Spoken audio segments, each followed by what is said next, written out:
Hello, everyone, and welcome to the show. Don't worry, you're muted. Now you're live. Folks, this is Local Chat, episode 224. These two gentlemen just woke up about 5 minutes ago, and they are now on a podcast with me. Man, I was not going to call, and I was just going to wait, and then I was like, no, I'll hit a call, and I... Thank God you did. How long have these not been at 9 p.m.? For like this year? 6 months? 6 months, 7 months? Yeah. To be fair, in our messages, I specifically wrote 8 p.m. Oh, no. I looked back to make sure you weren't fucking with me, and I saw that you weren't. And then I was like, man, how long have they been doing this at 8 p.m.? Folks, in case you're hearing music, Chris in Discord has sent us this Sudoku game, which, how do I even play? This looks like Facebook slop.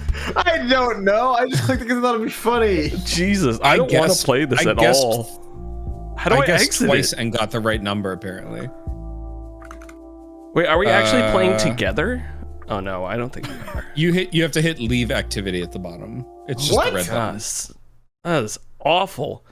I'll find us a new game later. There's Ian's away, which is why we're in such a disarray here. He usually behind the scenes, he's cracking the whip, getting us ready to go. I mean, slurs left and right. So it was a little more. I'm a little more let people do what they want, and these two walked all over me, guys. So it's awful. We've got Kyle Bailey, we've got Chris Elliott from Save Data.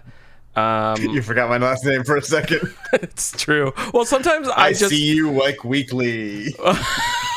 It's not that I forgot your name. It's that for a while You just didn't care. You had sometimes I'm not sure if people want me to use their last names or not. So usually I just say like Chris from Save Data or Zach from Save Data. And so I panicked and I didn't know which one to do. So then I just said Chris Elliott of Safe Data. Just got everything out there. Talked about this. I think you and I must have at work at some point. I fucking hate gamer tags. I'm so extremely against gamer tags. I think they're stupid as fuck. Well, except the ones with the XX at the beginning and the end. Those ones are cool. Those are like they've gone through the wormhole to where they're now awesome. God, I remember those were all the rage, putting X's at the front. It's so funny because that was literally the first thing I was going to say as being, yeah, I hate those ones. Those are the worst. No, well, they're terrible. They're awful, but like they're fun. Ian Gibson is in chat. Hi from Osaka Metro. I can't hear you, but I'm happy I'm missing a Would You Rather. I don't think I even have one. Wow. That's my favorite long-running bit. It is. Yeah, all these have been asked. You haven't added it. When's the last time you added a new questions for work? Oh, new questions for wait, ideas for work? Ideas for work. Sorry, that's what it is. Let's see. The last one was there's a way to see in my edits, isn't there? I guess when there's a way in Google Note to see your edits. Maybe I'm wrong. The last thing I'm in ideas for work is a competitive board game about trying to be the first person to crash a plane into the Twin Towers. How appropriate. Right before that is Fish That Can Punch. Damn. I made a mistake. I meant to look up like a news report to read off at the beginning of this episode, but I completely forgot. I did, however, we've been randomly selecting years for our retrospective game of the years, but today I said an audible and I just chose 2001 because it'll never be more appropriate than to do that today of all days. True. The day after. No. Folks, we're here to talk about video games. Anyone have anything we want to talk about before we dive into it? Oof. Let's talk about Hitman World of Assassination, just to keep it topical. Yeah, just to keep it topical. I always got my American Eagle, a flag with an eagle shirt, my cool wraparound sunglasses. I'm bald. I mean, it works. Everybody's looking for me. Get you guys some Pit Viper sunglasses and a vantage point. Damn. It's like this shit keeps happening. happening. Got a briefcase I can throw to someone? Sniper Elite. Oh, God. Hey, at least we're all at half staff now. I'm at half mast. I'm always at half mast. Yeah. Ever since that operation. The flag's just joining us. Well, we can get into it. We're going to talk about video games, folks. I've been playing a couple of video games this week. Have either of you heard of Wario Land 3? No. I've only heard of the first two. Yes, I've obviously heard of it. Well, I've heard of like the Wario Land games, but I never knew what they were. And randomly one night, I was just going through like the Nintendo Classics collections that come with the membership, and I started playing Wario Land 4 or 3, and I had never played a Wario Land game before. Do you guys know what those games are like? The only thing I'm thinking of is WarioWare. Isn't that like the mini games? That's the micro games. Is WarioWare. Yeah. So Wario Land is a 2D platformer, but you are going from level to level, getting keys and unlocking chests and using Wario's abilities to like solve puzzles in the map. So like like there's one enemy that stings Wario and makes him puff up, and then he can float up high. There's other enemies that like light him on fire, and you have to jump through things to light him on fire. And basically you're going from level to level, and then at some point you have to go back into a level to get the next. So it's like gray chest, red chest, green chest, and then a blue chest. So you're like going back into multiple levels to grab the different chests to get items that allow you to go to give you new abilities that allow you to go. So it's sort of like Metroidvania and getting the items to go back and get through the previous levels. And it's very fun. It's way more fun than I thought it would be. Plus you don't die. So have you played Pizza Tower? I have not played Pizza Tower. Ian said Pizza Tower is like that as well. Pizza Tower is Wario Land. It's inspired. It's Wario Land.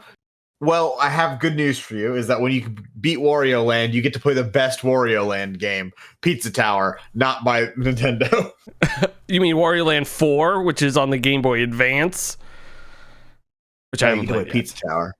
Well, listen, I'm playing free games right now. Games that I theoretically have paid for, but don't need to pay again. It is a game that when you play it, you will immediately go and buy merch of it. I just know you. Oh, I thought Pizza Tower was like a Gen Alpha thing. Gen Zeta. What's the? It's 2023, right? Who do we hate? Those ones. Conservatives. What's that to do with anything? Trump's in there playing Pizza Tower. He loves it. That's why he was looking at the White House playing Pizza Tower. The event today, he was looking down at his phone the whole time, playing Pizza Tower. Oh my God. Who flew into what now? His eye was drifting. Did you guys leave cookies?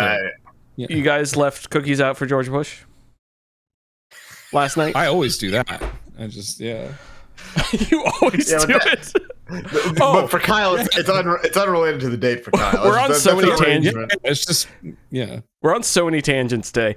Do you guys? I learned this today. Do you know what they originally were going to name the planet Uranus? Osama bin Laden. Is it just Osama? What, they discovered Uranus like in the 1800s. It was not Osama bin Laden. Osama? It could be Osama. That's like what is that? 5 letters? 6 letters? They were going to name it George. Why? After King George. Okay. But I just like that they were going to name a planet answer. George. I kind of wish they did that. Such a good idea. I wish they would have named it Jeff, but like GEO. Do other countries dispute the names of planets? I don't think so. Is Venus in Japanese? Unless I'm assuming planets that are visible. Okay with the Greeks just being like, or the Roman gods or whatever. Planets that are visible to the naked eye probably have names from like ancient times in all the languages, but planets that were discovered after probably just have it's probably just translated. Yeah, that's what I was thinking. Yeah. It's like the different words for moon and sun probably. Although the English are ones the correct ones, so make sure you correct everyone when they say the wrong word. You really want to let them know. But yeah, Wario Land 3, I ran through it. It was really fun. It had a lot of neat, cool little things in it. It took me like 8 hours, but it's a nice watch TV and play sort of video game. I did need to print out a chart to, because I wasn't paying that much attention to it. After you finish each level and get a new item, it shows you where the new chests like you're able to get in all the levels. And neat enough for a Game Boy game, you can actually hold the B button and click a menu item that replays the scene to show you where you can go get like And new this is items Game Boy now. Color? Yeah. I didn't That's realize it was that insane. old. I know. Yeah. It was quite, and like they had a sub menu in this game. Also, it saved after every like level, which isn't like a novel thing, but it saves and says saving, but it also says saving in Japanese. So it's like this weird, like cool game. I don't know. It's really fun. If you have Nintendo Switch Perfect Online, for Wario. go check it out. Yeah. Will, not to distract you, your setup has changed, and I'm just noticing stuff in the background. What is that table in the corner with the color wheel that's above it? And now to distract you as you're talking. It's like Swedish Chef. The table in the corner, that's my painting table. Yeah. So that's my palette there with all the paints on it. And up here is oh god, how do the weather people do this? Up here is a painting. I have no idea. I started painting one of Ian's pictures he sent from Japan, and it's terrible, and I don't want to look at it ever porn again. stuff? I honestly think I might throw it out because it's awful. How's he liking those used panty vending machines? He's loving Do they it. still have those? The used that been, panty like, vending aged machines? out? I don't think they were ever in vending machines. I think know. just girls sold them. Oh, that's less exciting. I never saw any when I was there, so they must not exist. Boo. But to answer your question, it is actually a drafting table, so it can turn. Okay. But I have hand tightened it so it doesn't tip on me. But it's a great table, and I'm very strong. Cool. Nice. Both these things are sure. All right, you can keep going. I'm not interested anymore. Yeah, I know. You really dropped off as soon as I said what it was. You're like, I thought it was a fuck table, but it's not. Something I can't do. I'm not interested.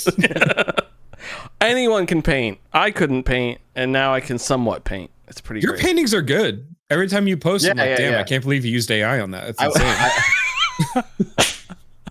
Well played. Damn. That's Sorry. all right. Yeah, it's fun, but honestly, anyone can paint. I didn't think I could before I tried.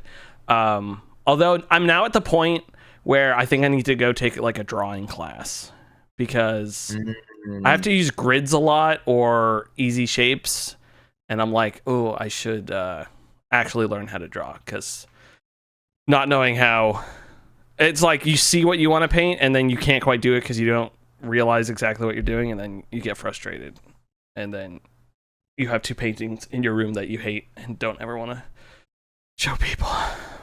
Anyways, Wario Land 3, it's great, it's fun. Abiotic Factor, Kyle and I are playing. We started that up on Tuesday night. It is a survival game a la Half-Life 1.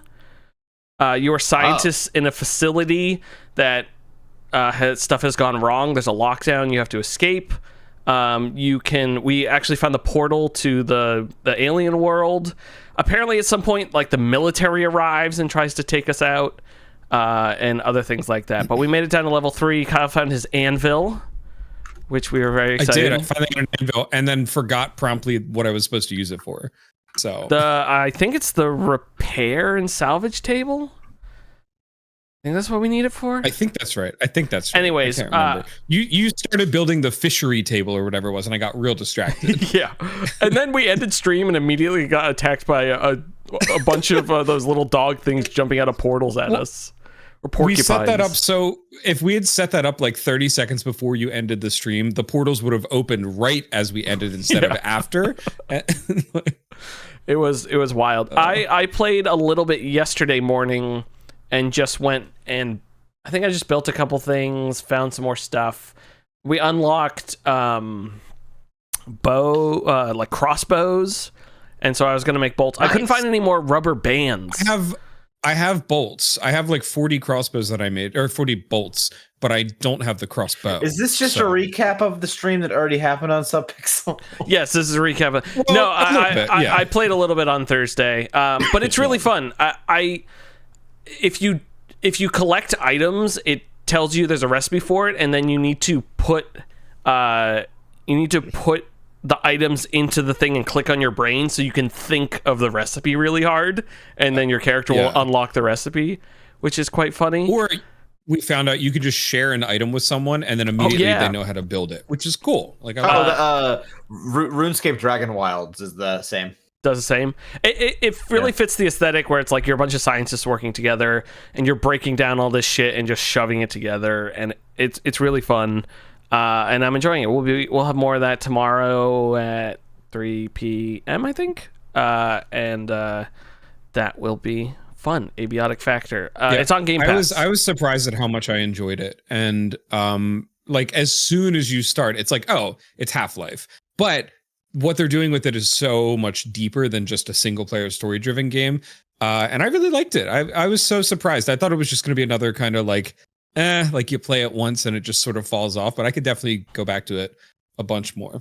Yeah, I'm not like in love with it, but I find myself thinking about it a lot and wanting to play it. And I'm looking forward to more of that. And then Sex 2. I was playing Sex 2. Chris has written, he has deciphered what S2 stands for in my notes here. What does S2 stand for? It stands for Stalker 2. Heart of Chernobyl. I picked this game back up. The last save was December 1st, 2024. It is now the great year of 2025, September the 11th, and I am playing this game again, and it's great. They updated a lot of stuff. All the quests that were glitched are now no longer glitched.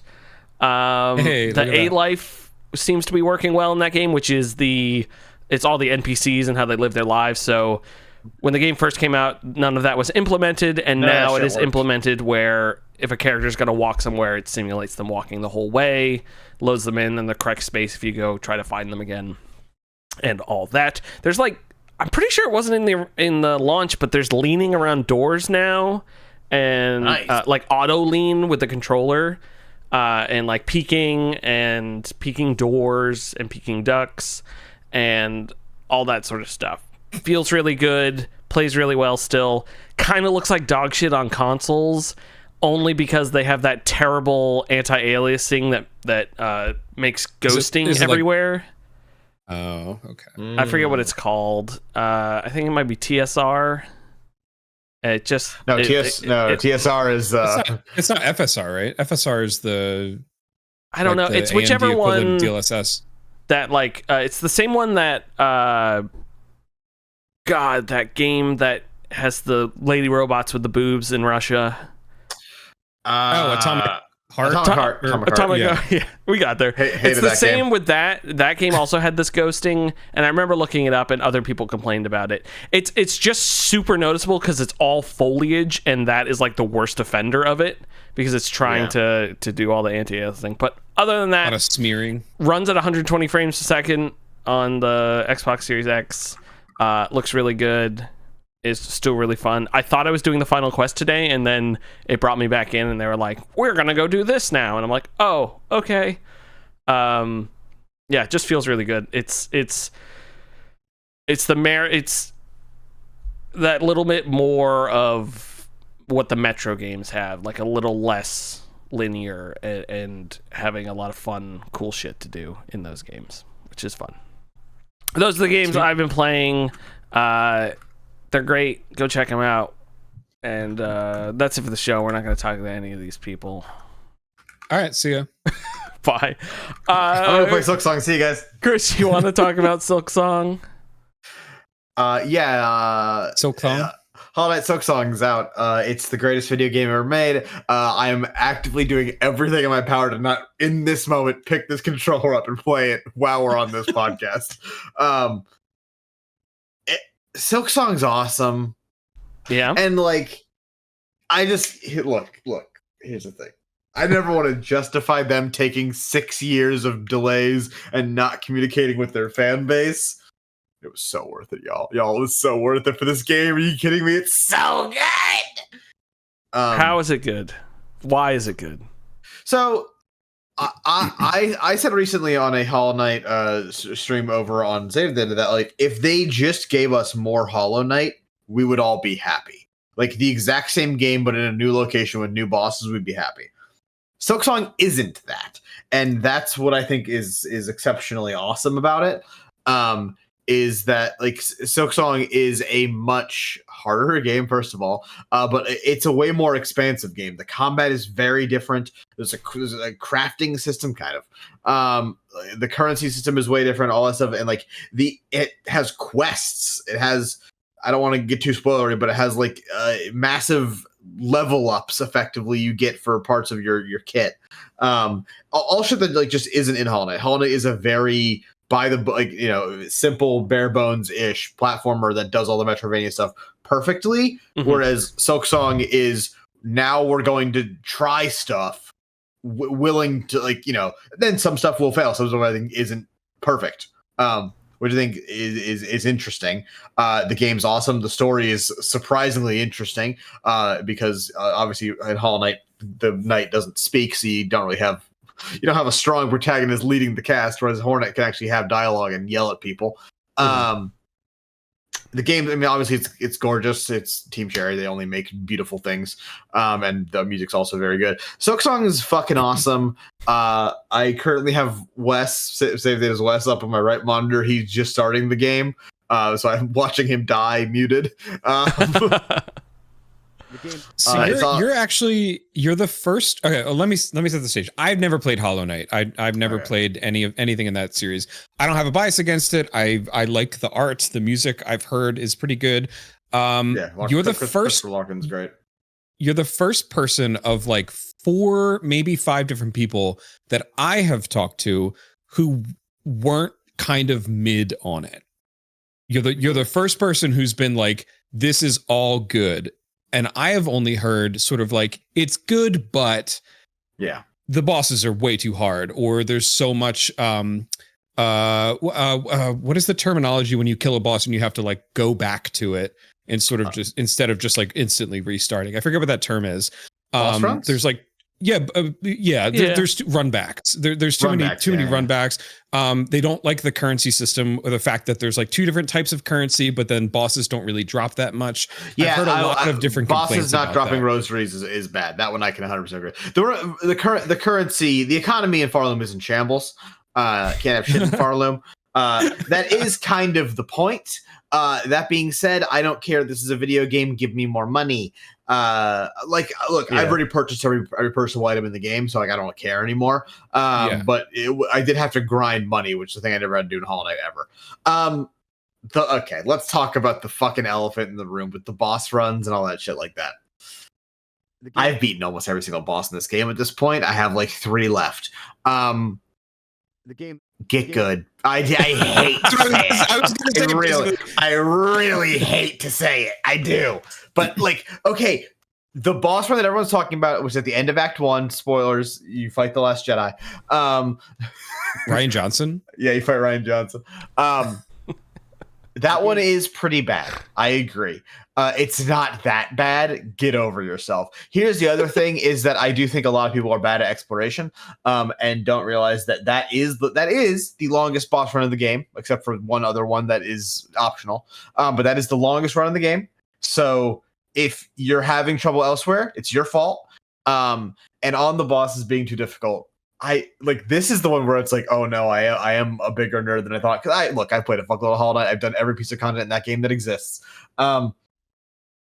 They're not that hard. I don't know what to tell you guys. Even the one that everyone's like, that's the hardest one in the game. It's kicking my head the same one I'm talking about. I'm like, I beat it like 10 tries. I don't know what to tell you. I'm sorry. Most of the time, I think when people complain about difficulty is because they're not used to like the difficulty of a boss is part of the game if that's what the game is about.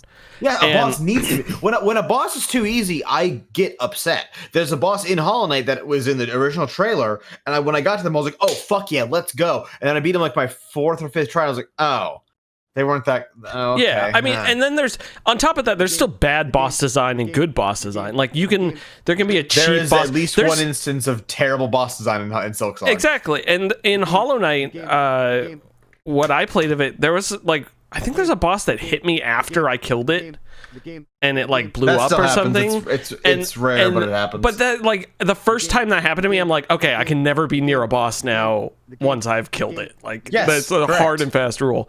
The boss run stuff, I do agree with. Like it's a thing that I don't think needs to exist as much anymore. It's just like if you're taking whacks at this boss and you know it's going to take you a lot of time, just like give them the or tie it to difficulty. Like if you play on this difficulty, you have to do a boss run, but if you're on like an easier difficulty, it just drops you in right after fighting the boss and you can fight it again, because that does piss me off in games. But I mean, I totally get being pissed off about it. I think that's totally the thing with the boss run difficulty. If you don't like that, that's you're well within your rights. I think you're 100% justified in like that. In not liking the overall boss difficulty on that one, I have to say, I think the biggest thing is that people either didn't play Hollow Knight and then didn't realize these games are fucking hard. And then people who did play Hollow Knight are trying to play this game like Hollow Knight when it's not. Objectively, you have to play it differently. Hornet is a lot weaker than the Knight. So like, yeah, she's a woman. Let's go with the silence. Tell us more about your beliefs, Kyle. Yeah, that's why I'm gay. I don't know what you're talking about. Don't let him vote, folks. Late. Voted for Trump twice. Not 3 times? Not 3 in the same election. Twice in the same election. It was in the last election. It was twice. Sorry, I should have clarified that. It's my game of the year. It's better than Clair Obscur for me specifically. 10 out of 10. Fucking love it. Can't wait to speedrun it. Hell yeah. I'm glad you got it. And like I said, I've heard good things about it. And again, I haven't played any of them, so it's not my fight. But I was just surprised and kind of happy to hear someone who's so like effusive in their love for it, because that seemed like what so many of the critics said and sort of like set that bar. And then once it released, everyone was like, oh, it's too hard, or like there's problems with the economy and stuff like that. And I was like, stop talking about real life. I definitely want to check it out. The church has too much money. It's not Game Pass, so you don't have to pay for it. Yeah. Okay, cool. Well, that's awesome. I'm definitely going to play it. Should I play Hollow Knight first? You don't have to. Recommend? Okay. Hollow Knight is a much easier experience. I'll tell you that for free. Yeah, imagine what I'll pay for $1. I think I'm going to go back to Hollow Knight because we're going to stream it. What are we streaming it? Tuesday? No, next Thursday? Whatever. Whenever I told you. One of the days next week where Chris and I are streaming some more Hollow Knight, because you can guide me through where I am. And I do enjoy it. If we started that game from the minute 0, I'm confident I can get you to beat it in a single stream. Hell yeah. Maybe not a sub-pixel stream, but a stream. Yeah, it's 16 minutes. Only if Ian's there. Yeah. Be like, I don't know. I don't really like video games. Turn it off. It's too hard. I really like this game, but I stopped playing it. This game has Twilight Princess's art style. I don't like it. Everything's hand drawn. Turn it off. Oh, he's gonna be crying on a train listening to this, guys. You can't do that. No, he said he can't hear us. No, but when he listens to the VOD, he's gonna be crying on a train. And, okay. And they're gonna be like, listen to your own stuff. I listen to stuff that I'm not on. Like if there was an episode of Local Chat when I'm away. Otherwise, I don't listen to anything. No, I was gonna say about the problem with me in Hollow Knight is every time I stopped playing it, I just like didn't think about going back to it. Like I really enjoyed playing it, but every time I booted up my Switch again, it's like, oh, I'll play something. Like it wasn't like sitting there like I gotta go play more Hollow Knight. Where Silksong sounds like that might be more of a type of game where I'm like, oh, I should go back and play this some more. The amount of fucking content in this game. Yeah, that excites me too. Like quality of life things, higher resolution, and watching you play it with Zach on your guys' stream when it came out, it looked very appealing. So, if I don't stick with Hollow Knight, I'm definitely still going to try Silksong out. That's all you have to say about that? Yeah. I'm going to speedrun it. I'm looking forward to it. Now Kyle gets to talk about the actual game of the year. Portal You Revolution. might not like what I have to say. Oh, no, he's we're gonna hate Clair Obscur. Revolution. Yeah. No, I'll mention Portal Revolution just very quickly. It's a fan-made follow-up to Portal 2. Yeah. I played it on last week's. Yeah, it's fun. I mean, it's more of the same. They do introduce some new mechanics, which are pretty interesting. But it's also like it doesn't have that level of polish that you get from a Valve thing, where it's not like everything just sort of works perfectly. There's a little tiny bit of jank where it's like this isn't quite working. But on the whole, if you had told me like, oh, this was made from like ex-Valve devs or something like that, I would have been like, oh, cool, that's interesting.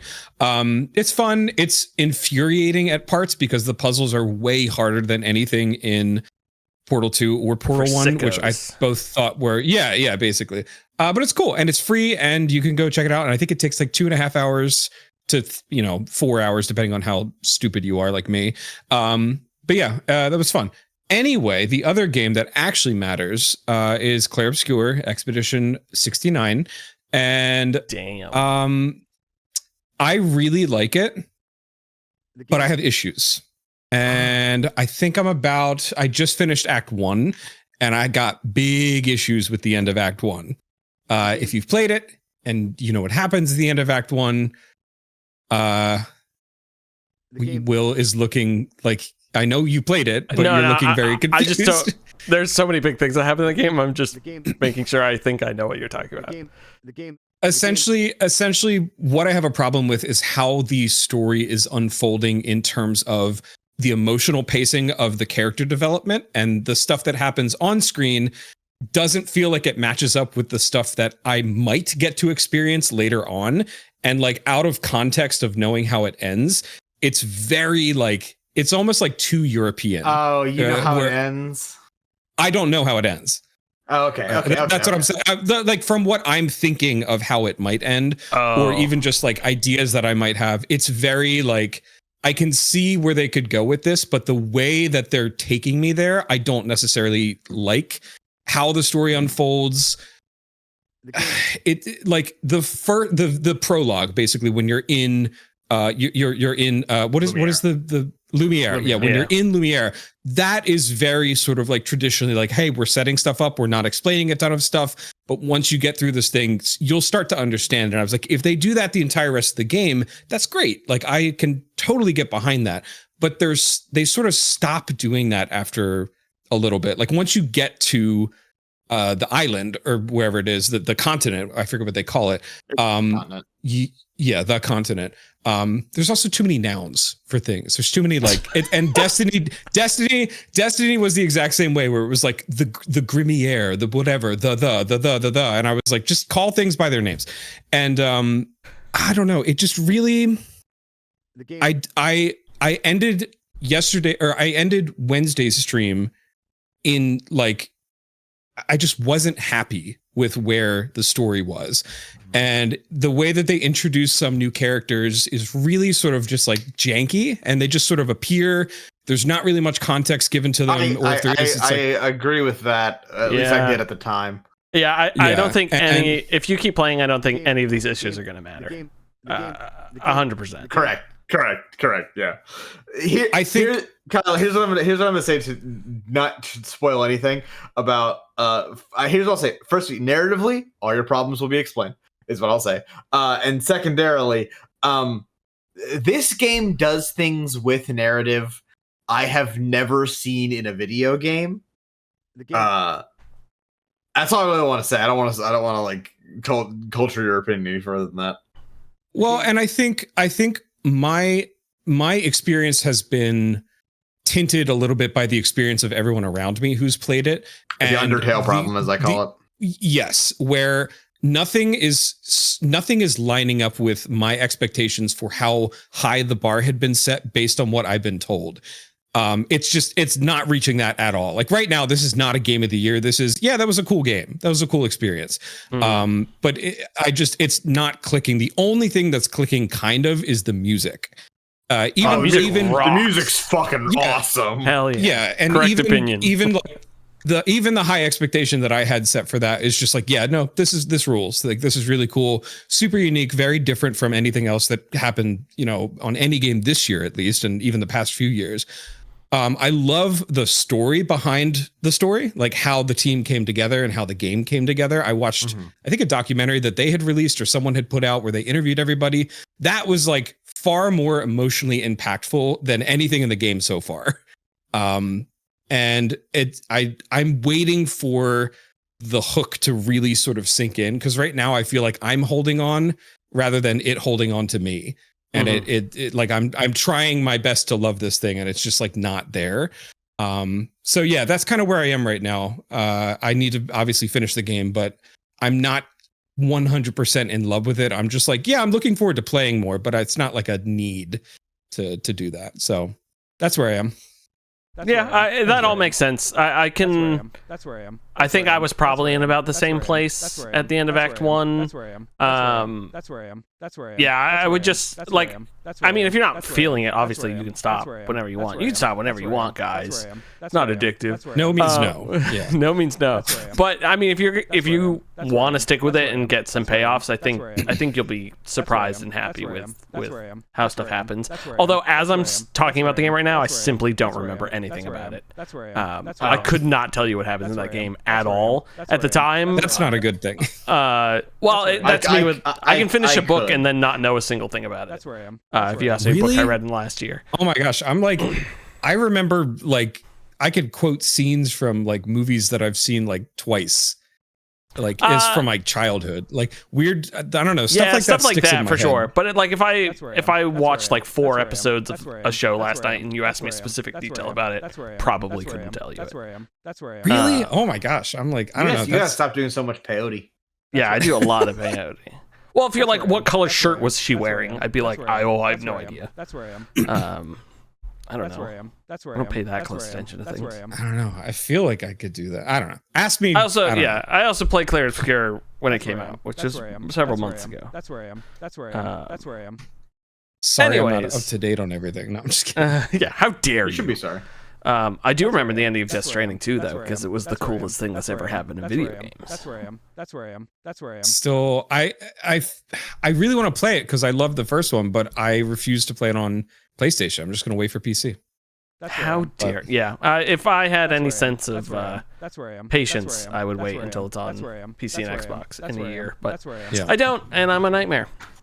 That's where I am. Anyways, is that my nightmare? You had anything else to add, Abiotic Factor? You said you're enjoying it as well. It's a pretty good time. That's where I am. That's where I am. Yeah, we talked about everything that I wanted to talk about. So, good game, fun time playing it with you. Would love to get more people. Like, I think having like 4 or 5 people. Wait, is there a max to how many you can have in a server? The default was 6, but I assume I can turn that up to whatever and hope nothing explodes. That's where I am. But yeah, I think even 3 or 4 people with that rolling through some stuff would be quite fun and unlocking. Yeah, I keep thinking how much left is in Abiotic Factor that we haven't even gotten to, like the whole tram system and everything. That's where I am. Well, yeah, and that like the section that we're at right now feels pretty large for just like the introductory section. So I'm wondering how much more expansive the actual like map gets. Yeah. So we'll find out. We will. That's where I am. Folks, that's it for the video games, which means we're moving on to our discussion topic, which is our retrospective Game of the Year series that we've been doing here on Local Chat. This year, for this week's year, for this week year, is the year of 2001, a year where a tragedy struck so large that we couldn't get on with our lives. And now, did you intentionally pick 2001 for the September 11th episode, or was that just I intentionally picked it? I said no, I'm picking 2001 because I love A Space Odyssey. I simply love it. I thought we were all going to share our 9/11 stories. I thought that's why. My 9/11 story is I'm holding on to that rudder, steering that plane, and I'm going. My 9/11 story. I don't remember anything about 9/11 other than at home like weeks later, wondering why they were still talking about it on TV. That's where I am. That's where I am. all I remember about it. Like why people. I remember asking like why are they still talking about? Because I literally didn't understand what had happened. I just thought there was like a fire or a plane crash or something. That's I was in I think second grade, and I remember we all got like piled into one of the classrooms that had a TV that had like actual TV. And we were all watching it happen, and then they sent us all home at like noon or whatever the fuck that day. And I remember like, why are there like police outside of the school? That's where I am. That's where I am. In case a plane crash. Because they like mobilized the fucking rural like Charleston, South Carolina police just in case that we were the next target, you know. Yeah, that's where I am because of you. No, my. I realize now, like looking back, I was like the note runner for the class between like the teacher and like running notes to like the main office. I didn't realize what I was doing, but looking back now, that was me. And all I remember from that day, really, when I was at school, was we got sent home early. But like an hour before that, I had taken a note to the main office and I was waiting for like the note back. And this mother came in and she was walking her little girl like out of the office.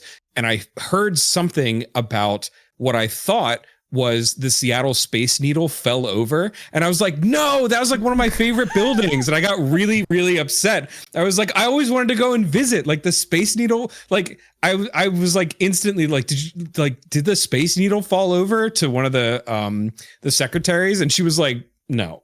And I was like, okay, good, thanks. Oh my god. But that's what I remember from the class going, everything's okay.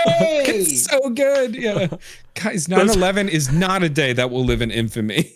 Those two buildings I hate in New York are gone. The Space Needle's okay. They're so boring and tall and straight. We need more flowing lines and I don't know, weird 90s space material. They didn't have a restaurant. That's what it was. I wanted a rotating restaurant. Rotating, yeah, exactly. If only. Yeah, I was, what, 6? So I really don't remember any, or 6, no, I would have just turned 7. I have no memory of school or anything. I just of Aftermath and all that stuff, which is fun. It was a good time. So anyways, 2001, pretty big year for that event. Obvious event of the year, but it wasn't a video game, which means it couldn't be game of the year. E3 was huge. Yeah, explosive even. We have each come to the table, hopefully with a chosen game of the year nominee. We will then discuss our nominees and also shout outs if you have any shout outs. Then we will vote and try to choose the game of the year. And then the other 2 nominees we will give special awards to. I've switched over to the... Oh, I did not switch over. Now I have switched over to the new chart screen. Ian made this great graphic. Oh, shit.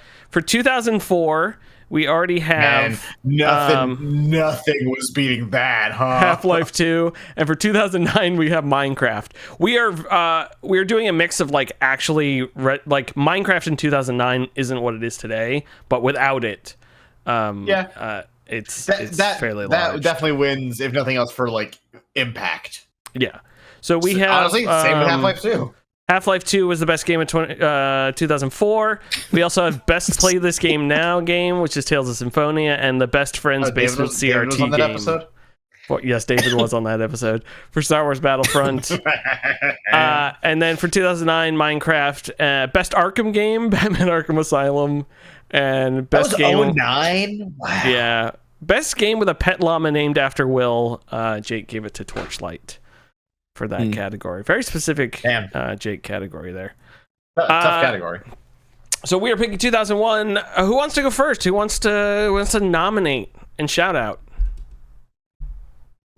I'll do a shout out. Hell yeah. Not my hardcore nomination, but definitely a shout out for a game that me and my brother spent endless hours playing, which was Madden 2002. Because somehow I think we stole it from my aunt's house for PC. Hell yeah. So it just became one of our games. And the reason I love that game is not because I love Madden games. I don't think I've ever played any other Madden game. It's only been 2002. The reason I love it is because you can create players. Like you can just wholesale create like You can brand new create whole players teams, in if that I game. recall. Yeah, and we created a team no. of new players just called new player. So it would be like new player 1, new player 2, and they were all maxed out except for one single stat on each of them was as low as it could go. And it was like the the character models were just like just blobs of muscle for the most part. Like, and they were like, one of them would be like super slow and all the rest of them would be like faster than fucking Saquon Barkley. Like it was insane, but we had so much fun just dicking around in that game. And I would always run the same play. It was just called flats. You just run flats like the entire time. And it was because the arrow, it would show you like the diagram of the play, and it was flats or Hail Mary because they had the most amount of running backs just going straight up, like just going like all the way up the field. And I was like, that's going to get me the furthest one. So we just run flats or Hail Marys. Yep. And I always did Hail Marys. I would always beat my brother. But, why would you run anything else? Because you could catch the ball. Like, why would you do anything else? Why would you try to tackle someone? You just throw the ball. Like, it's so easy. But that's my my not my nomination, but definitely one that stands out.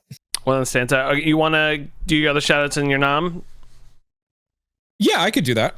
Okay, so other shout out is Advance Wars. This was a game alongside Fire Emblem that I played endless hours of on like Game Boy Advanced or my brother's Game Boy SP. And specifically, a lot of these, like this was the time when I was just sort of figuring out that like console video games were not the only, type of video games that I would enjoy. And we didn't have consoles growing up, so we always had to go over to other people's houses to play them on consoles. And eventually my brother got a Game Boy Advanced and then an SP, and we sort of shared those. So a lot of the games from this era, from this time, that are my favorites are handheld stuff.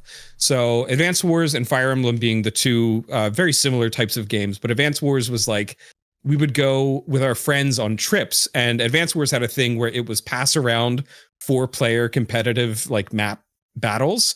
And the entire trip, you would just be waiting for your turn. And then you'd pass it off, and like 15 minutes later would come back around, and then you would get to move. And that created so many fun memories for me, and so many like instances where like otherwise I would have been, I don't know, reading or learning or something. And it just, I don't know, like looking back on it, those memories are the ones that stick with me. And one of those like tranches of memories definitely comes from Advanced Wars. So definitely another one that I really, really enjoyed.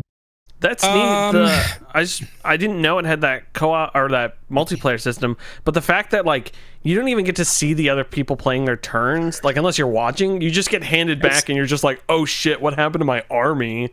Like I got fucked. Well, and it's all like under fog of war, so you can see your own stuff, but until you're within range of someone else, you can't.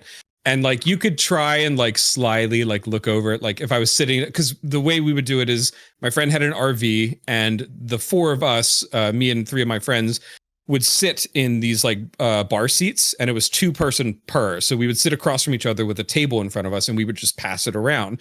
And like whoever was next to you, like you could kind of like like I'm getting real tired of looking out the window. I might glance over and just see what you're doing with, a couple of your tanks over there or whatever. But, and then by the time I got back to you, you're like, I forget completely what happened. But yeah, it was cool. It was a lot of fun. Hard shoot at the battleship. Yeah, exactly. That's awesome. That sounds like a blast. It honestly was great. It was one of those things where like you don't, that doesn't happen today just because of the way that the internet works and how multiplayer functions now. But definitely one of those things I missed about having like physical games in your hand. Mm-hmm. So this is where we have a toss up because I haven't actually picked the game that I want to nominate. So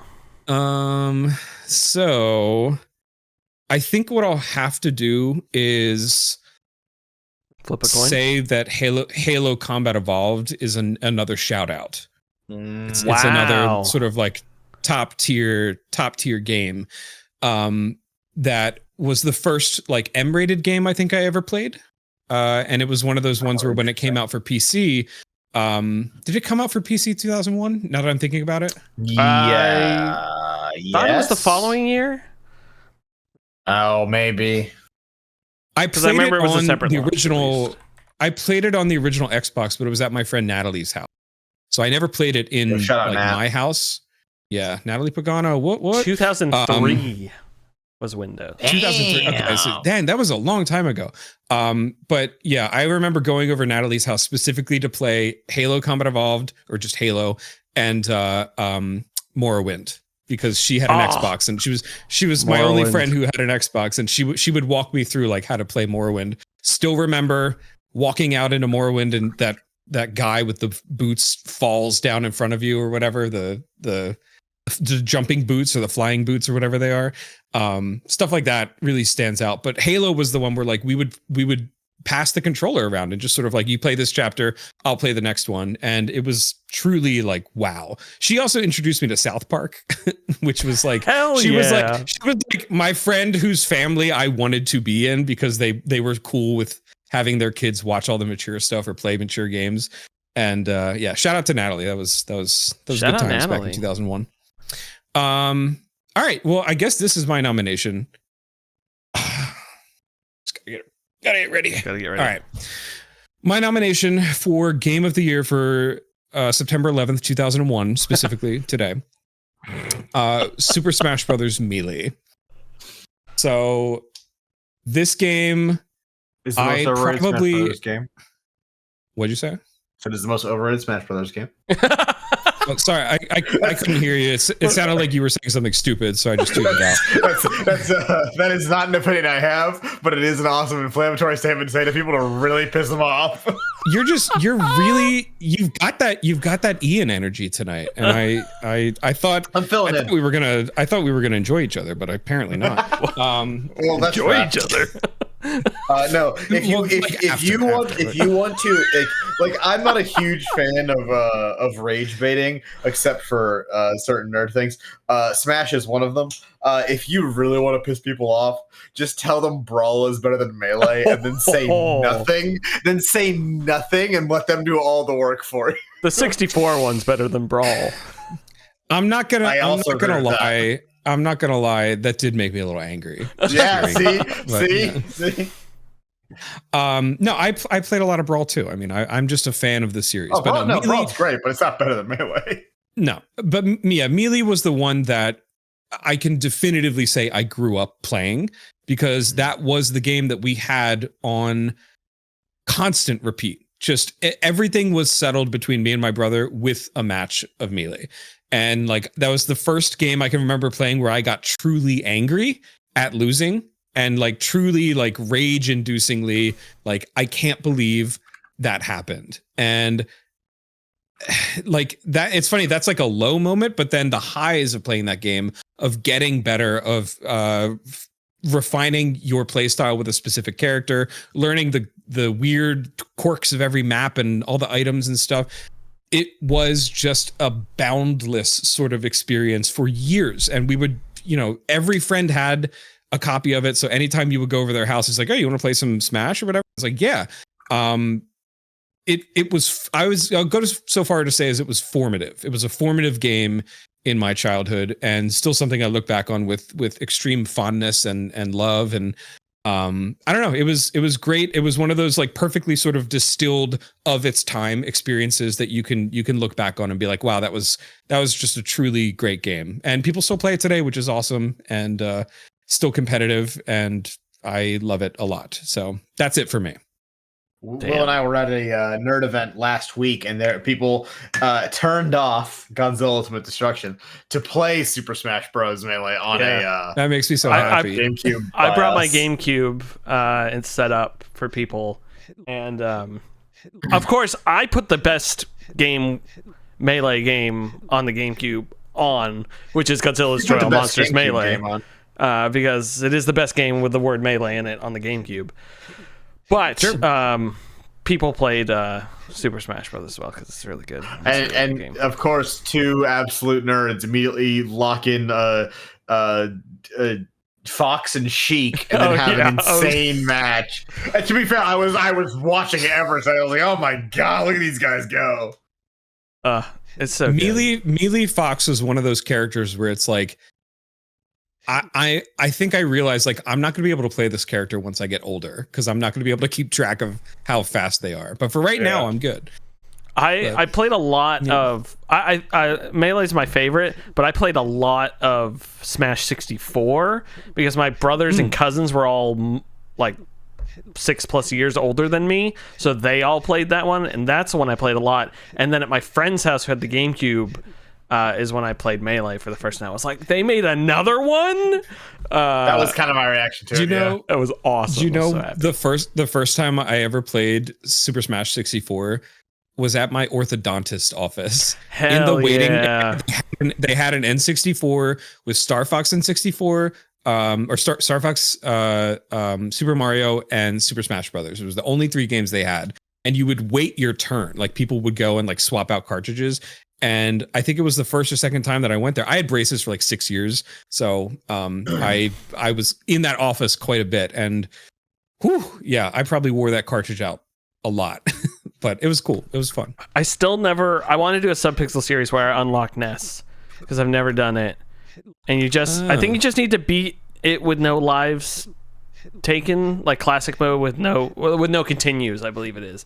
And I was never good enough as a kid. So someday I'll unlock Ness and I'll be really excited. Chris, you want to go next with your shout outs and nominee? Yeah, but really quick, I had an idea when Kyle was talking about Advance Wars. We should do a series, Will, where you and I race to beat the other person in 100 games of Battleship. What if we became the best Battleship players on the planet? Okay, yeah, let's do it. Yeah, it's such a great idea. It's what because like we can like bang out probably like 10 games in like an hour. But we have to dress up. I'm fine with that. It's funny. It's funny you mentioned me talking about Advance Wars gave you an idea because it gave me a really bad idea for a video to do a series where you play 100 games of fucking Battleship. No, where you do Advance Wars. You do that mode that I was talking about, last round mode, but to highlight the fact that we no longer live in a society that you need to physically be around person to play with them a multiplayer. You mail the whatever it is you're playing, the SP or the Game Boy Advance to the other person. That's awesome. Per turn, and then you just go back and forth per turn. I mean, you could pass the ROM. I bet you could do that, but yeah. It's more fun to use shipping and more expensive too. Honestly, I would pass the ROM and then for the video just pretend you shipped it because it would still be funny, and then you don't actually have to do it. But honestly, that's a really funny idea. You could say it's like you force them to wait 2 days or something like that. It's like chess by mail. Yeah. Just waiting to see what he's gonna do. Chess by mail. I always love that's one of my favorite tropes in movies is when 2 characters are playing chess, like they have their own chessboards in their offices and they like call each other to like tell them their next move. Blade Runner does that, which is great, and a couple other. It's so cool. Queen to knight 6, yeah, or queen to whatever. I don't know how to play chess. Queen to the stage. They're on in 5. Yeah. Yes. You got other games? You got games? 2001, a year that happened. So honorable mentions first. You reminded me the Game Boy existed. So Oracle of Ages and Seasons. These are the Zelda top-down dungeon crawlers from this era, or like they're Zelda games. This was, I think, my first experience with a game that is 2 games. You remember when they used to do that? Like we oh man, we got all of Kanto onto the fucking crystal cartridge for the Pokemon. Oracle of Ages and Seasons are 2 games in one. They are a Zelda game in one in which you can control 8 time, so the past and the present and the future are the options. Did my internet die? No, you're here. Okay, cool. And the other, it froze on my left monitor. Yes. The other one, you control seasons, so you can make it fall, winter, summer, or spring. This game rips. If you enjoy like Minish Cap or any of those other that style of Zelda, you'll love this game. I think it's actually one of their better ones, and you can easily play both of them now. You can just Google one of the keys. So there's like a door you have to go to input like the code you get from your totally legitimate copy of Oracle of Seasons or Ages. You can play the other game in this game. Oh my gosh, it's like spiritual warfare, which you guys still need to play for Sunday service. Sorry. Yeah, it's a great game. I don't want to belabor it too long. It's good. It's got some good ass MIDI Zelda music too. Another one I want to mention: Jak and Daxter, the Precursor Legacy, the first Jak and Daxter game. This troubled franchise. This game fucking is awesome. It is aged so exceptionally well. The movement and like all the tech in it feels so good. This is the game that got me into speedrunning. Are you guys familiar with the infamous speedrun of this? I'm not. No. So there was at an AGDQ and SGDQ, there was a speedrun of Jak and Daxter. These games are very, very popular in the speedrunning community because they have a lot of cool movement stuff you can do. And so at least like very precise movement and like cool skips and stuff like that. But there's a famous speedrun of this by a speedrunner named Bonesaw that took place at like 3 o'clock in the morning and went off the rails so bad that Bonesaw was permanently banned from all GDQ events, and Jak and Daxter was banned for like 2 years from GDQ. What? How? What did he do? How off the rails could it go? This is you'll watch if you happen to watch it, it's not that long. It's like an hour and a half because it's a speed run. Like he doesn't do anything that bad. They overreacted so hard. But like He only says a couple slurs. No, it's not like that. But they are like making pretty mean-spirited jokes. They at one point start telling people to tweet Owen Wilson, and then they start telling people That's to tweet incredible. A Canadian airline and like give them I'm into that. People keep going wow every time they pick up like the power the precursor or the power cells, which is like the thing in the game. They're being way too loud. They're waking people up in the hotel. It's great. My gosh. It's such a good fucking speedrun, dude. I'll watch that. It like once a year. It's so awesome. Send that link. Yeah, I would definitely watch that. It's an all-timer. Speedrunning, I want to try more of it because that series we did with Ian, speedrunning Goose Game, Untitled Goose Game, was genuinely cool. It was really awesome to see Ian come back week to week having like practice moves and then like them happening on screen. It was just it was cool because Ian doesn't even like Goose Game that much, but him being able to now speedrun it is like a cool little party trick you could show. So speedrunning is that sounds really awesome. Cool. I remember the first time I saw like an SGDQ or whatever, I was kind of turned off by speedrunning because I was like, oh, a lot of it's like cheating. Like you're breaking the game instead of like just actually like playing it optimally. But then that's just the thing of like find the kind of games you like to see speedrun. I don't like I prefer like a no major glitches kind of category. Mm-hmm. I always like the Half-Life 2 one where he's like hopping backwards. Oh yeah. Where they break Portal. Same thing in Portal. Yeah, it's so cool. It's because that the source engine has that like move speed cap thing, but you can break it. It's awesome. And then I always love Alex Navarro speedrunning the big rigs because there's no speed cap in reverse. And he infamously reviewed that game. It was the first one, I think, at GameSpot. And so they asked him to speedrun it. He's not a speedrunner, but they asked him to do it. And so he showed that off. It just, you go full, you just keep gaining speed in reverse. And it's very, very funny. That's so awesome.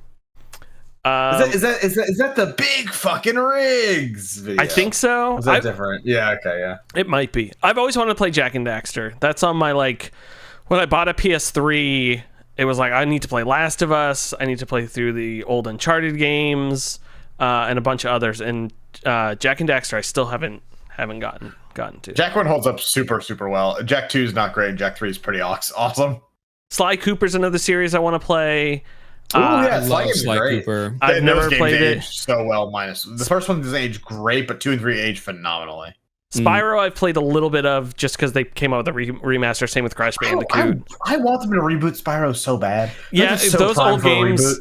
I was playing the remaster, and they look gorgeous, but it's PS1 game design, and it's also basically a kid's game. So it's just like collect these eggs, hit these enemies, collect more eggs, and then the old God of War games. I want to go through someday. I think I played one, but I can't quite. Actually, I played like half of 2 before realizing it was God of War 2 because the box did not make it apparent.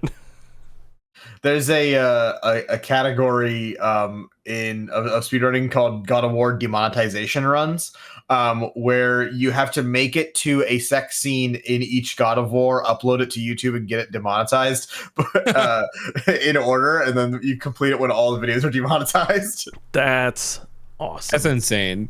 It's so awesome. That's very cool. All right. I'm gonna skip my other honorable mention. I'll talk about it when you talk about it, because it's on your list too. And I'll talk about my game of the year of 2001, Final Fantasy X. Wow, they did 10 of them.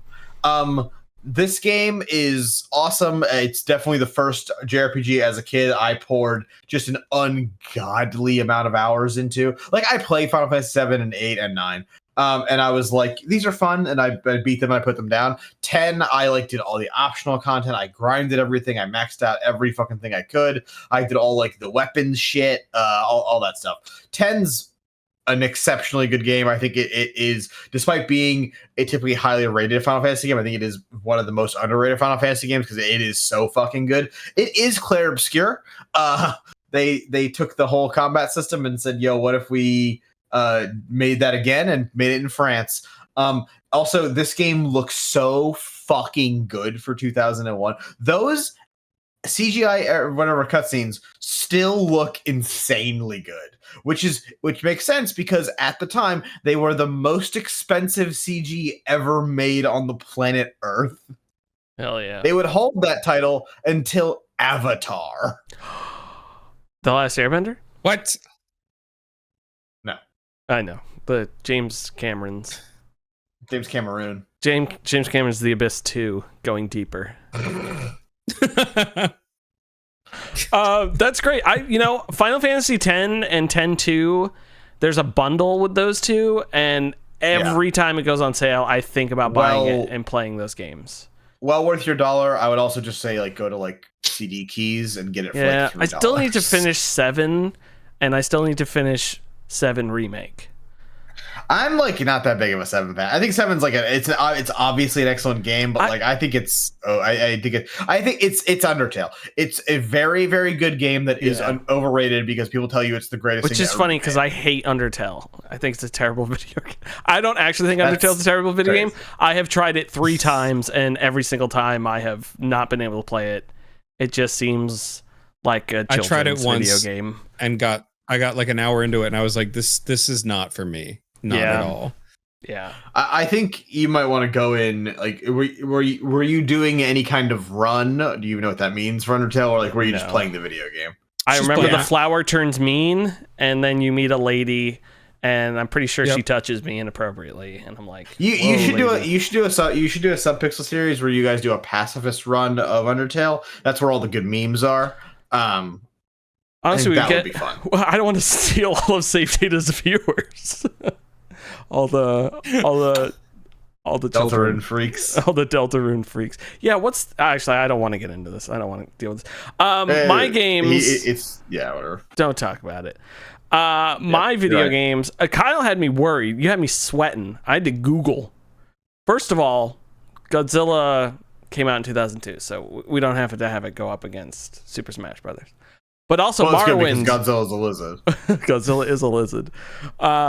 Morrowind came out in 2002, and then you had me panicking because I was like, "Yeah." Oh, now I have to tell that story. The only reason I brought that up was because it was tangential to the Halo. Yeah, no, I know. You just had me panic because Morrowind is the first video game I ever bought myself.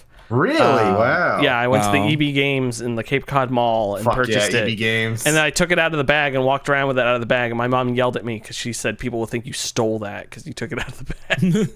I said, thanks. What? I don't know. It's one of those things parents worry about, I guess, is that their children steal things. I let all of my children steal things. No, the games, Super Smash Brothers, Melee, obviously fantastic video game. Shouts out to Red Faction. I put that in here just for Ian. Ian loves that game. Red Faction 1's pretty awesome. Yeah, it's pretty freaking sweet. I played a bit of it. Shout out to Metal Gear Solid 2. Sons of Liberty. A game that features 9/11. The video game that got heavily cut and edited because of 9/11. And that magazine I had posted pictures of said there were no delays to it, and we were making fun of it because there were huge delays to MGS2. Yeah. There were no delays, but there were huge effects that happened to it because of it. I really like Metal Gear Solid 2. I hate Raiden with a burning passion, which is why this game is not one of my favorite Metal Gear games. But it is a cool game. It's fun. I like that they tricked everyone into thinking Solid Snake was the main character and then wasn't. It's so sick. I think that's such a cool thing. Is this your least favorite of the original 4? No.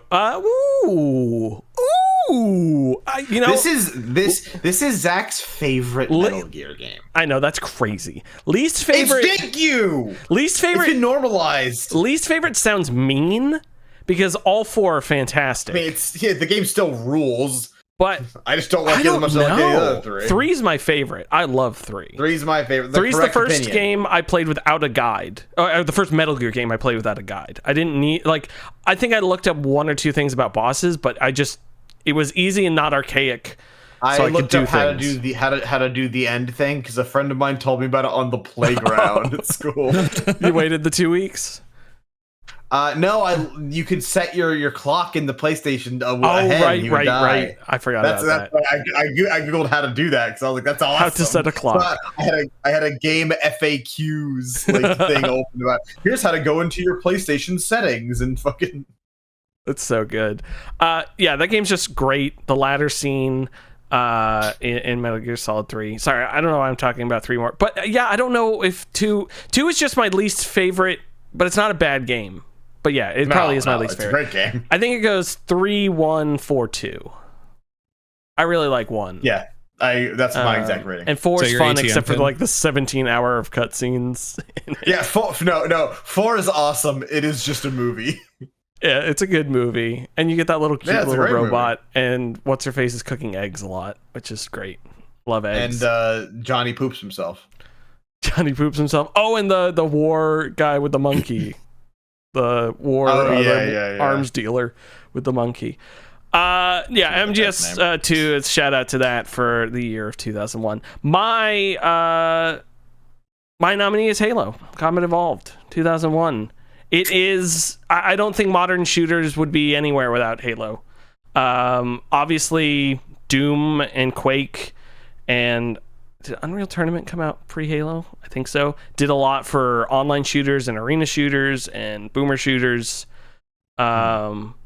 Which boomer shooters they're calling boom shoots now because apparently boomer people still get offended by the term boomer, which I think is really funny. That's so crazy. Boom shoots? Yeah, which I guess is a shortening of it. That sounds like a Warhammer item. It does. Like an orc uses that. I got my squad of boom shoots. And they're gonna come down. It's like it's like an arbitrary shortening of something. It's like instead of saying first person, you go first purse. Like what? Like why? Yes, what? It's for purse. For purse. It's one of those shortenings where you're gonna say people are gonna go boom shoots, boomer shooters, and then continue their sentence. You just say both. You end up saying both. It's like how exactly. It takes longer to say ampersand than to say and. Like, why use it? But yeah, Halo Combat Evolved, just with the fantastic story, cutscenes, the way the game felt, the way, I don't know, it's just, and plus what it did for console shooters, LAN multiplayer, putting Xbox on the map. I think Halo almost doesn't get enough credit for how much Combat Evolved changed for shooters because of how close in proximity it was to Half-Life 2, which also restructured how shooters work. Mm-hmm. But like those 2 games are the reason that genre isn't dead. Yeah. Also co-op in a co-op campaign in a video game on a Xbox console. Again, LAN multiplayer, Xbox Live multiplayer, Windows games for Windows Live. So many things. Oh man. Yeah. I still remember that UI. That was great. The main menu with the music. Oh. Yeah, how insanely close that game came to being a Apple exclusive. Yep, the old and it was an RTS the whole story for a while is so too, crazy. Wasn't it? Yep. And the Yeah. original Master Chief And looks then- like dog shit, and those weird It's just dinosaurs. those little tiny. There's Yep, those weird yep. dinosaur animals that they actually brought back in, I want to say Reach or something else. They were like, Oh, yeah. we wanted yeah. to use them again. And What was first, Reach or Halo Wars? Halo Wars was first. Then they're definitely in Wars. Was Halo Wars? A flawed but No. cool game. Yeah, I have 2 on my Xbox. I've thought about jumping into it. I mentioned this 2 weeks ago that a friend I grew up with was nationally ranked.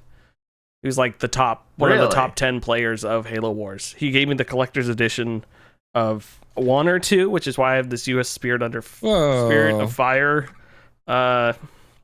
coaster, which sucks because every single thing I put on it sticks to the bottom of the thing, and I don't know why. I need to put I don't know, like lead or mercury underneath it so I can poison myself. Both. Do both. Lead and mercury. Mercury in the veins, mercury. lead in the pains. Pains is what I call Lead my in- penis because it hurts all the Lead time. lead in the paint. Oh, I love paint chips. They're so good. Yummy. Yeah, anyways, my nominee is Halo Combat Evolved. So we've got Halo Combat Evolved, we've got Super Smash Bros. Melee, and we've got Fuckface 10. Wow. Face fucking 10. What do we think Game of the Year of 2001 is? Oh, who's arguing? I think it's Halo. I think it has to be Halo. I don't think it has to be Halo. I'm going to make an argument against myself and for Ooh. Kyle, which I know is madness. Of these, Smash never done that Bros. before. Melee has the biggest trail, especially in overall video game zeitgeist. It's still competitively played today. It's still probably the most popular Smash competitively today. And it rips. I don't know. Halo revolutionized first-person shooters for the console audience. Halo 2. I also, Yeah, look where we are now. It's dog shit. It's I all also- dog shit. I think what people really associate with Halo in the long run, though, is its multiplayer experience, which I think especially is it's Halo 3, but Halo 2 and 3 are where that is that's burned into people's brains. Mm-hmm. But there's an argument that without Halo, you wouldn't have a Call of Duty or. Oh, I think that's an easy argument to make. I think it's a correct argument as well. Yeah, I mean, not necessarily on the multiplayer front, but just on the a crafted first-person shooter campaign. But we were at a nerd event, and what did they boot up? Smash. They Yeah, but I boot didn't up have Halo. I didn't have. I mean, Smash can be best multiplayer game of 2001. I think it is that, and there's no competition. Yeah, I but guess I don't know LA about Madden Game of could the be. Year. I don't know. I think. I mean, to look at it more broadly, it's what is Smash bringing in sort of the campaign mode effect, whereas Halo's campaign rips and is awesome. Yeah, I'm trying to think the problem is I obviously love both of these games as well. I'm just trying to think retrospectively impact wise of the year 2001. I think Melee. you have to look at it. You have to look at it within the year, right? Not Yeah. what it spawned, right? Well, yeah, what is fun as well. I mean, it's what we did for Minecraft for sure. I mean, within the year, 10 gets a lot more love then because it fucking sold like gangbusters. but it I'll was take the very, argument very of well Melee received is still critically. played today. I don't think anyone's playing one multiplayer or campaign. I mean, campaign a little bit, but I don't think because it doesn't anyone- work on the Master Chief collection. But yeah, no. People definitely still play the Halo 1 campaign, although it's probably just a one-off or like a speed run or something like that. I'll play right now. I'll prove you. But it's just I can't. I'll- I can't think of anything else like people Melee caused this, that, and the other thing in the industry. Where Halo, I think you can see its ripples a lot bigger. I'm not saying Melee didn't, but it's not like you're blah blah blah came. Oh, I guess Brawl Stars and stuff like that. But PlayStation It did a ton for esports, I would say, but not in 01, not until 2010 probably. yeah. Yeah, it's not like Street Fighter became like a melee type game after, like people pivoted to make Halo first person shooters and stuff. Clones. Yeah, that's a good argument. Yeah, which is why, I mean, again, your two nominees, and even mine, if it's not Game of the Year, we're coming up with a separate award for superlative award. So, I don't know. I guess we got to put it to a vote. Does that work? We haven't been this divisive before. I mean, I actually kind of believe in our ability to discuss this. Okay, I'm still going Halo. 10, I don't think 10 can be the winner here. Mostly because even though it sold a bajillion copies, especially for a JRPG, it's not as successful as Halo or Smash Bros. Melee. That's not up for debate. I would say it's of the three, it's got the best story, but that's not a close argument, I think, either, because Halo's story is pretty good for an FPS, and Melee doesn't have one. Well, Melee, you create your own. Every match is a new story. Every match is a story. Every weave is a tale. A soul still burns. A soul still burns. Yeah, I'm sticking with Halo. If you two want to outvote me, you can outvote me, but I'm sticking with Halo Combat Evolved. I think it is the game of the year of 2001. I think I've come around to Halo in this discussion. I mean, it was on my list, so I'm not that far afield, and I think if we take the consideration of everything that happened after because of it, it is more impactful on the industry. Yeah. As far as what developers did, maybe not what players still play today. As far as having that active player base still be something that is, like you said, Chris, still is in competition in tournaments all over the place. I think if we say Smash gets best multiplayer game of 2001, Halo's GOTY, and FF10, fuck Forever 10 is best single player. Best single player, I guess. I was gonna say best ridiculously expensive CG cutscenes. There you go. That's pretty good. Okay. Well, if you can delete, if you're on the thing, the superlative, and write your thing out. So we got Halo Combat Evolved for Game of the Year. Come at me, bro. Combat me, bro. Oh, hey, you want to come over tonight and combat me? Whoa! No. What the heck? Oh, what is best multiplayer game, right? Best multi, yep. Okay, Game of the Year 2001 is Halo Combat Evolved. Best multiplayer game of 2001 is Super Smash Bros. Melee. And best holy shit, those cutscenes look so good. It should be holy shit, those cutscenes look so fucking good. Final Fantasy X, the one with the fish. That's like Star Trek 4, the one with the whales. Yeah, exactly. Final Fantasy X is the Star Trek 4 of video games. We did it, folks. That's right. The Star Trek 4 of video games is Final Fantasy. Can we change it to that? Final Fantasy X, the Star Trek 4 of 2001. Oh man. Wow, you put a hyphen between Star and Trek? What's wrong with you? I don't know. That's disgusting. You need to work on that. Is it Star Trek 4 like that? It's IV.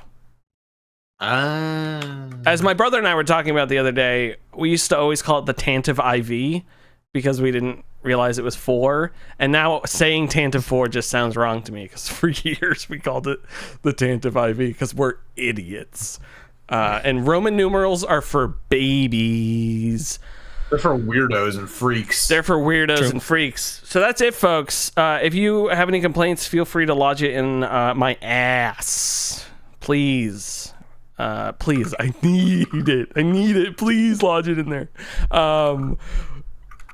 News? We want to hit news or we want to get out of here? How are you guys feeling? I have a migraine. I'd love to get out of here. He's got a migraine, which means we're doing the news. No. Which means we're going to get the hell out of here. Folks, thank you so much for being here. Chris and Kyle, two of my favorite people on the planet. One of my secret lovers. That's right, folks. We will be back tomorrow at 3 p.m. Eastern with more Abiotic Factor. Kyle and I are going to delve into a portal and kill more of the Half-Life monsters that are bad in the first game and good in the second game. And they shoot the lasers out of their hands. That'll be fun. Tune in for that. Yes. What did you say? Vortigons, those are called. Oh, right. Yeah, the Vortigons. Vortigons, yeah. I can't... I We have a can't pact. say We it. can I say hear that what you're word. saying, and I can't say it because I can't form those words. Folks, subpixelfilms.com is where you can go and find all of our content. Chris, you can find over at Save Data Team, Save Data Stuff. They do shit and all that sort of stuff. Kyle, you can find that Kyle with the beard. We love all of you. We'll see you next time. Bye.